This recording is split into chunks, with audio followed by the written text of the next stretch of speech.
Yo, what's going on guys? In today's video I want to bring you an overview of the Sentinel class and its three masteries, Paladin, Void Knight and Forge Guard. Before we start, I want to quickly say thanks to 11th Hour Games for sponsoring this video, and if you want to buy Last Epoch you can do that through my Nexus link, which you can find below the video. So Sentinel is your typical warrior class that can spin through enemies by using Warpath, cleave them with Void Cleave or Rive, and if you prefer to fight from distance, you can use Hammer Throw or Javelin. For mobility, you can use a lunge that lets you dash to an enemy, or Shield Rush that lets you charge in straight line until you hit a wall. Sentinel also has access to one of the most powerful defensive skills, Rebuke. You can channel it up to 2 seconds, and during that time you take 80% reduced damage. So if you time it well, you can survive most of the boss's attacks in the game. Sentinel is, in my opinion, one of the best classes to play if you are a new player, because it is very easy to understand, and it gets a lot of resistances from passive tree, which means you have easier time gearing this class. So now let's go over the Sentinel's passives. And I'm not gonna go over every single one, just what are, in my opinion, the most important ones. So like I said earlier, Sentinel has a good access to resistances. So for example, Juggernaut gives you fire and void resistances per point, and also some additional strength. If you're gonna be using some melee abilities, you can use Overwhelm for some additional melee physical damage. And if you want more life, you can use Fearless for some additional vitality. If you want to specialize into block, you can use Stalwart and Aegis of Renewal. If you want to be more mobile, you can use a Violent Charge for increased cooldown recovery speed for movement skills. And if you want to use two weapons, you can use Gladiator, which lets you dual wield melee weapons by equipping a sword in your offhand. Also, you can further specialize into swords by using a Blade Master. It also lets you specialize into the axes. And if you want to use maces or scepters, you can use Mail Crusher. For the additional skills that you get through spending additional passive points, you get a Rebuke, which, like I said earlier, gives you a massive amount of reduced damage taken while you are casting it. Also Shield Rush, which is very good for mobility. Multi-Strike, which is just super fast attack.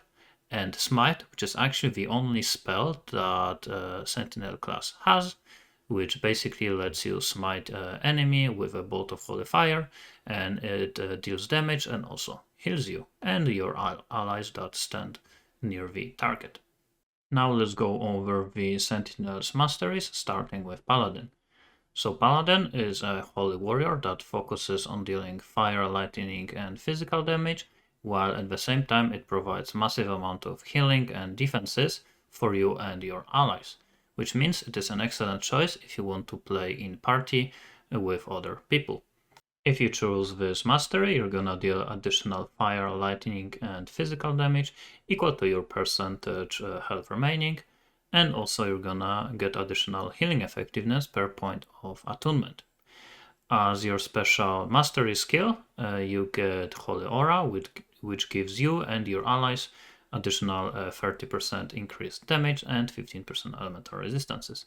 Also, you can specialize into Holy Aura further, so you can increase attack and cast speed for you and your allies, critical strike chance, damage, and so on. Also, you can provide additional defenses by increasing elemental resistances, endurance, healing effectiveness, and health regeneration.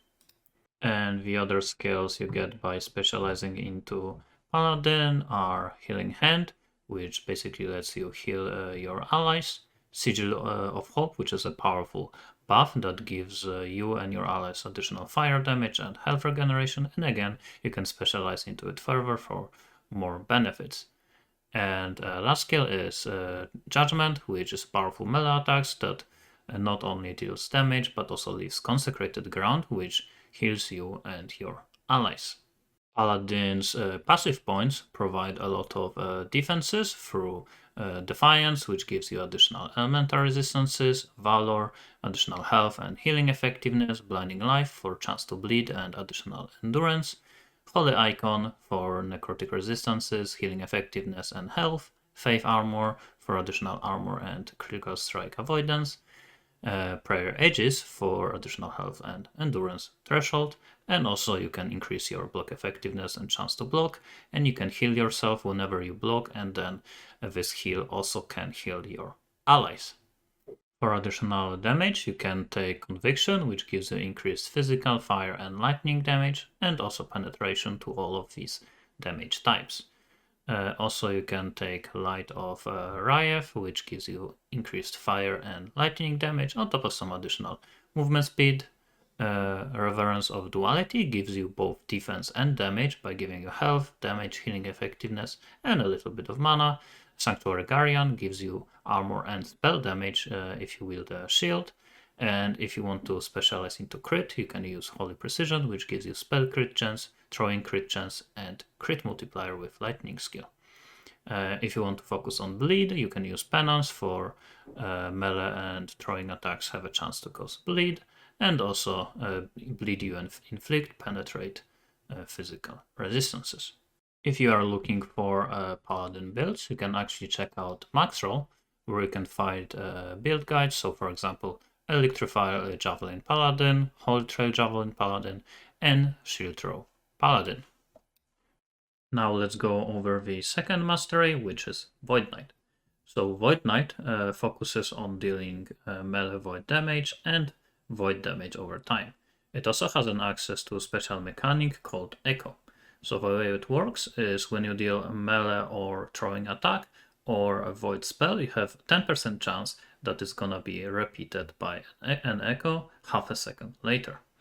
Also, you can increase that chance further by specializing into echoing strikes, Time Legion, and Avatar of Regret, so you can have up to 40% chance to echo. For defenses, on top of getting additional health, void resistances, and physical resistances, and additional melee leech and void damage leech, Void Knight focuses on abilities that manipulate time. So for example, Void Flux, whenever you take a hit that reduces you below 20% of your life, you send all nearby enemies forward in time for 4 seconds, and it has 30 seconds cooldown.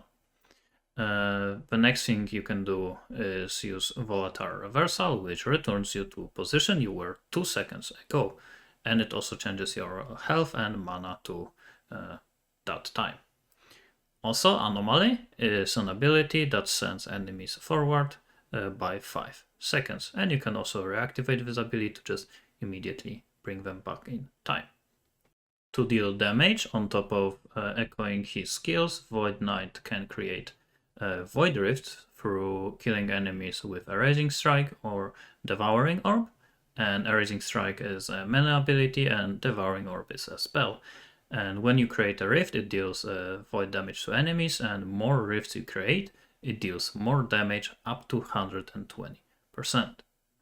You can also focus on dealing void damage over time, and to help you with that, you can use a Rod Grip, which gives you a chance to apply Time Rod and Time Rod. Time Rod is basically a debuff that deals void damage over time, and you can increase its effect further by speccing into Rod Ripples.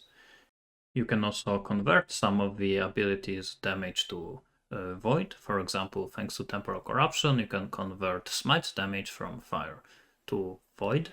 And also, if you specialize into Sigil of Hope, you can change the damage type it provides from fire to void. But to do that, you need to get Sigils of Hope, and they come from Paladin Masteries, so you're gonna need at least 15 points spent into Paladin Mastery.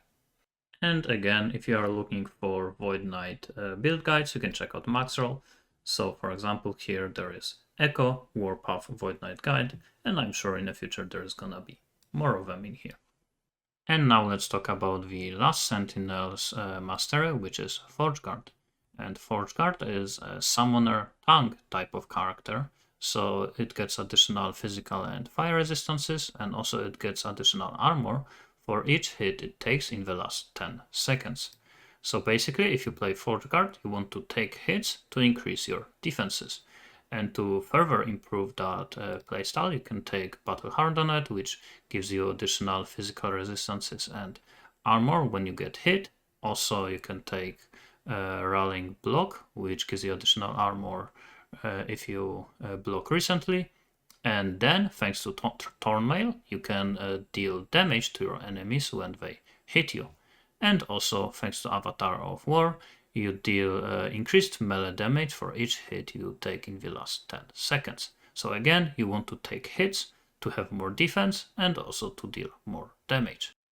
I also mentioned that ForgeGuard is a summoner character, so to summon minions you can use Forge Strike, which is a melee attack that when it hits, it has 25% chance to summon Forged Weapon. And these weapons last 20 seconds and they are affected by stats of your weapon. Also, you can summon Manifest Armor, which is a big minion that gains stat from your body armor, helmet, gloves, and boots. You can also use a Ring of Shields to summon minions that help you survive. So these minions are gonna draw enemy aggression and they are gonna block projectiles. And for damaging ability, you can use Smelter's Wrath, which is just a powerful charge cone attack that deals fire and physical damage in front of you.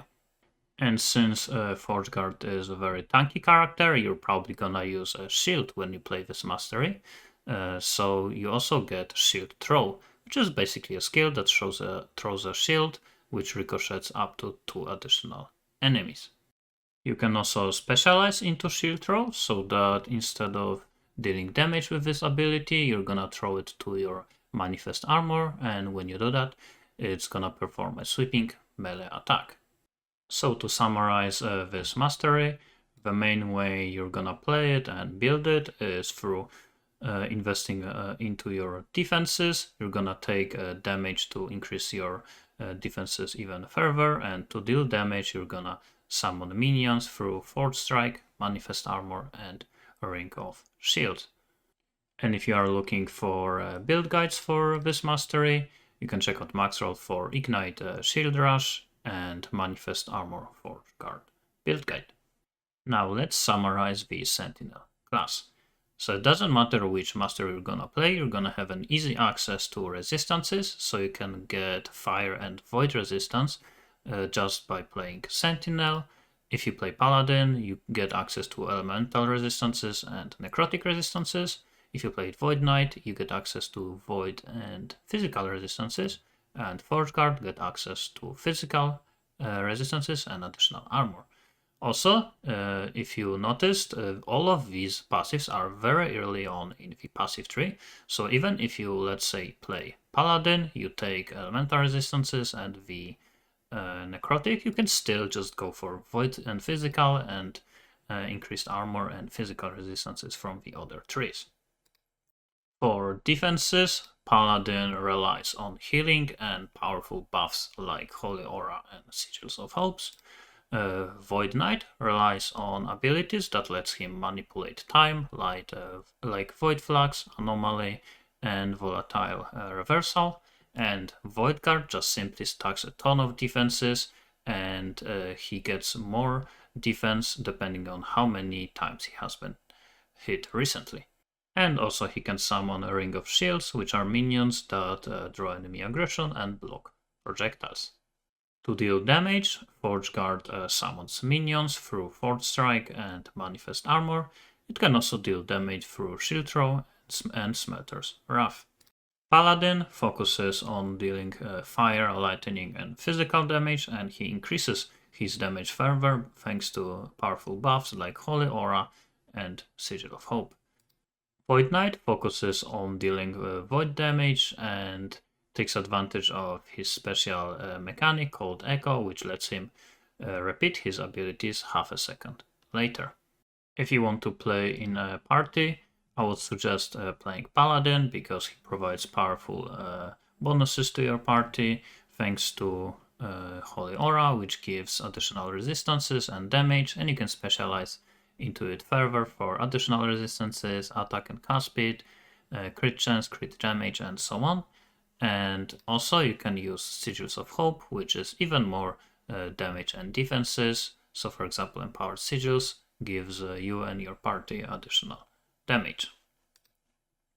As a Void Knight, you can use a volatile reversal that if you take Harbinger of Dust, is gonna make enemies take up to 30% increased damage for 4 seconds after you hit them with volatile reversal, which means not only your hits but also your party member hits are gonna deal 30% increased damage.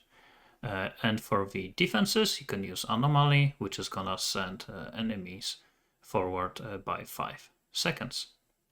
As a Forge Guard, you're basically gonna play as a tank in your party, since you take a lot of damage without dying, and you can also specialize into Ring of Shields, and then your shields are gonna heal your allies, also they're gonna give them additional armor and block effectiveness. So as you can see, it doesn't matter which mastery you're gonna play, each mastery provides some kind of benefits to your party, but in my opinion, if you're gonna play with other people, Paladin is probably gonna be the best choice. And that's gonna be it in this video. Thanks for watching and see you next time.